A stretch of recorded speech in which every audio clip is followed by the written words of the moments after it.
Hi, it's Lee, and welcome to the Tesla Economist. We seem to be at peak FUD again. And yes, it is the classics again.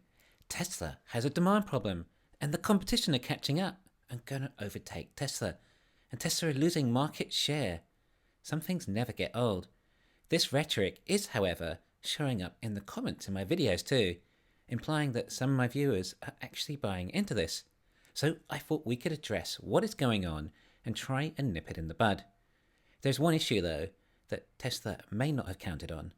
The fact that everyone is expecting a price drop now, and there is a strong narrative for it, might actually mean that consumers are delaying their order for a new Model Y in the hope of expectation that there will be an eventual drop in price.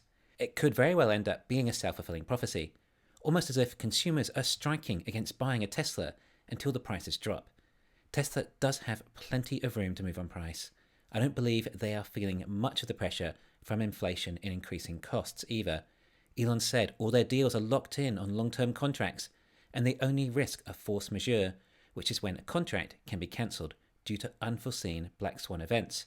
So if this FUD continues and the media keep pushing the fact that Tesla is losing demand, then it actually could hurt demand, and it might mean that Tesla would need to drop prices to give the people what they're expecting. Tesla have plenty of room to move though if that is necessary. Earlier this year, Tesla raised their prices of the rear-wheel drive Model Y by just over the equivalent of $2,000 in China. Before that price rise, we would have assumed that Tesla was still generating in excess of 30% margin. Therefore, a price rise would only have increased margin again, and then on top of that, these latest line upgrades would have pushed margins even higher yet again. So it's possible that Tesla may eventually capitulate and lower prices back down to about 300,000 yuan. Then, all the people wanting to see if Tesla will lower their prices will finally have what they waited for and be able to place their orders. On top of that, obviously we're now at a lower price. There is simply more demand as more people are able to afford a Tesla at this price. And it also feels like it's suddenly on sale. Teslas are at a new price point. One issue is that Tesla have to be worried about cancellations in this case. Anyone who previously ordered can now cancel their order, forgoing a minimal deposit, and then reorder at this new lower price. However, if Tesla only have a backlog of 1 to 4 weeks, it's not a huge amount, which is what they are close to in China already. However, this might also have an echo effect across their other markets. If Tesla are dropping prices in China, then perhaps consumers in other markets might anticipate Tesla to drop prices in Europe too, for example, and again, another self-fulfilling prophecy. But anyway, if Tesla do drop their prices, it will create additional demand from consumers that have been waiting for the prices to drop in anticipation, then additional demand from people who can now afford a Tesla due to this slight difference in price. Then additional demand from the new perceived value, as Tesla is now at a different price point, it appears to be better value. And what do I mean by that? Well, say someone before who might have been considering an Audi before at a similar price. Well, they could afford the Tesla or the Audi, but now the Tesla seems to be that little bit better value at this new price. Then there is the US market, which is a different kettle of fish altogether, where we have the tax credits potentially deterring consumers from buying earlier and postponing their purchase until next year, when demand will kick in over time. But Tesla are losing market share, in a graph presented by Troy Teslike, showing that Tesla's market share is actually dropping. I would just like to point out that I don't think Troy is trying to show us that things are bad for Tesla. I believe he's just presenting this objectively. Firstly, this is a market share of BEV, not NEV or general EVs, so in all fairness, it doesn't include hybrids. This graph is now being shared by others in the community, making you think that Tesla's success is coming to an end. This is being used to show that demand is not only dropping, the competition are taking over Tesla at their own game. Well, for starters, this graph actually only goes up to Q2. If you recall, Q2 was not a great quarter. We had the lockdowns in China that halted Tesla's production. In addition to that, like I said, this is BEV. So what? It's a relatively small market. The real market is actually autos, and Tesla's market share in autos is growing steadily. What graph actually matters is the growth that Tesla itself is making in sales, not skewed by other arbitrary factors. For one, I'd like to point out that the next best-selling BEV, after the top two being Tesla's, is a $4,000 death trap, not even legally allowed to be sold in any developed country. and it's replacing scooters, not ICE cars. In other words, it is expanding in its own segment, and not only is it not eating any of Tesla's sales, it's not even taking away from GM's. Anyone who's using this graph to show that Tesla is losing demand or market share is either ignorant about Tesla or purposely spreading FUD. Then we have people saying that BYD has beaten Tesla. Their math is so bad that they say that BYD is half the price of a Tesla, as the BYD is $44,000 and the Tesla is $72,000. Anyway, for starters, that's only 63% more, which is closer to half as much than it is twice as much. Yet they actually say twice as much, which just shows that they are simply exaggerating truths to make Tesla look bad.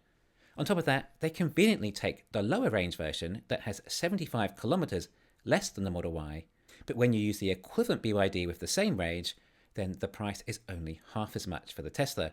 And sure, that is a bit of a price difference, but not double, half double.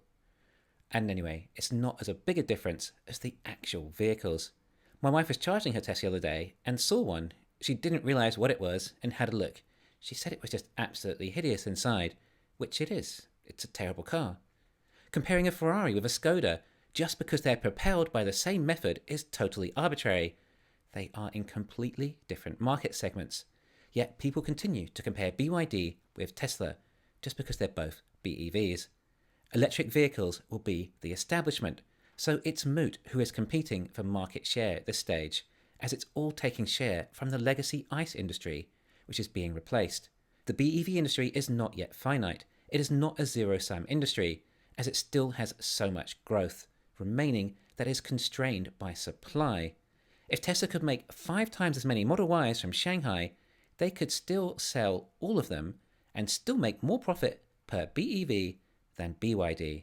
Anyone who compares the two does not get Tesla, nor the BEV industry, or the overall auto industry. And then yes, there are people who are also saying that Ford will actually take over the EV market share from Tesla by 2025. People like Bank of America, a big institution. Well, we've already done our research on institutions, stock analysts, and fund managers, and discovered where their credibility lies when it comes to Tesla. Not even close to the insight of your typical fanboy. Yet this is actually being said, and Tesla's stock price is being affected as a result.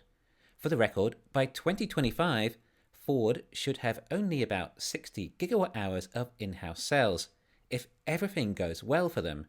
Then a small amount of additional sales from third parties. However, their F-150 Lightning has a battery size of 100 to 130 kilowatt hours. If you need me to do the math for you, that's a maximum of around 500,000 units a year. Tesla will do close to 500,000 units just next quarter. Tesla's run rate this year will be close to 4 times what Ford's is in 2024. That's how insane these headlines are. The only discrepancy more insane is the range that GM are achieving in their electric Cadillac. Tesla's exponential growth is not slowing down. Worst case scenario, Tesla may have to drop their prices a couple of $1,000s if things get bad, and still clean up with gross margins in excess of 30%. But like I said, the growth is exponential, and we're expecting over 1/3 increase in deliveries for just the next quarter compared to Q3. This growth eventually builds up into profits, and they're going to get big. Eventually, the financials will outgrow that stock price. Yes, there are potential issues like the energy crisis in Berlin, just like Tesla had lockdown issues in China, and we got through them. All other auto manufacturers in Germany face the same potential issues. Tesla may be able to do what they can to mitigate it anyway. We're at peak FUD again, and usually when we get to this stage, the stock price gets hammered, just like it did back in 2018, when Tesla hit volume production and the shorts gave it one last go and got the stock price to record lows it had been in years. And then it bounced back and didn't stop until it was 20 times higher.